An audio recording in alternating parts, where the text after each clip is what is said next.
name is Alfred, and this summer I conducted research on the effects of shelling indium phosphide quantum dots with zinc oxide.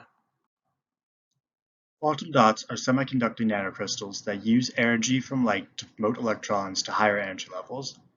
The size and shape of the nanocrystal can be controlled to create desirable optical properties that can be used in next-generation displays, medical imaging, and solar collection technology.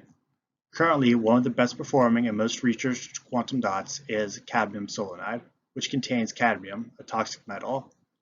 Indium phosphide is a potential replacement to cadmium selenide, but suffers from poor photoluminescence in its as-synthesized and unshelled state. One way to overcome poor photoluminescence from surface defects is by creating a shell around the quantum dot.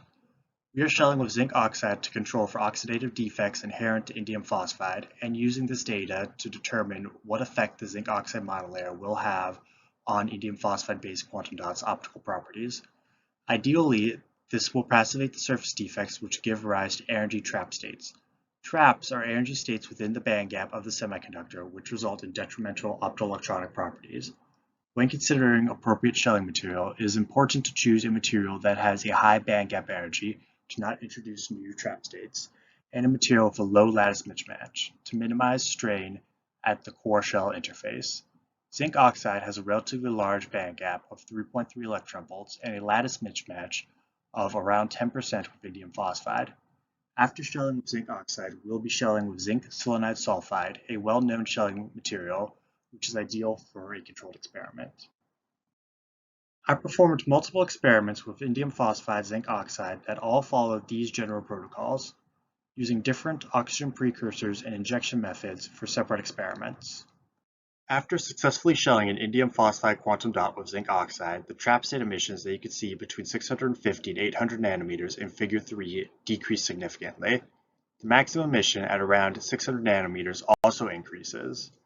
There's a blue shift, a shift to lower wavelengths in the absorption after shelling. The final PLQY of the indium phosphide zinc oxide sample was around 10%. For the indium phosphide zinc oxide zinc selenide sulfide sample, the PLQY was around 40%. To confirm the presence of zinc oxide on the quantum dot surface, XRD data was obtained. As you can see, the local intensity spikes generated by the XRD overlap with the expected intensity spikes generated by quartzite zinc oxide.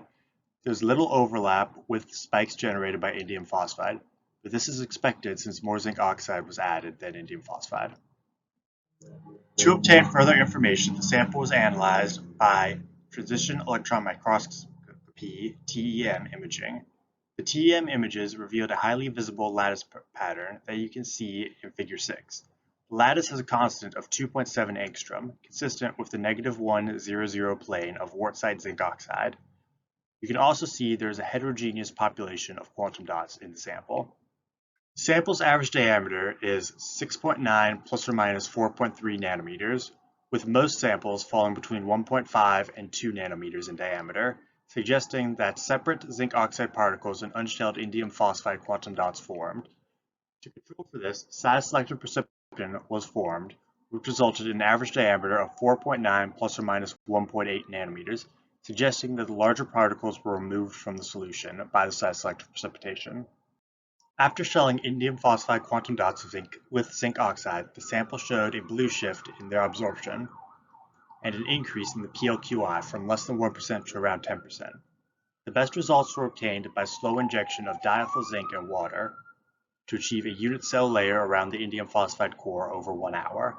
This experiment confirms that shelling is a viable way to passivate some trap states on the surface of indium phosphide quantum dots. Further developments in this field may lead to next-generation efficient displays, lighting, and more efficient photovoltaic systems.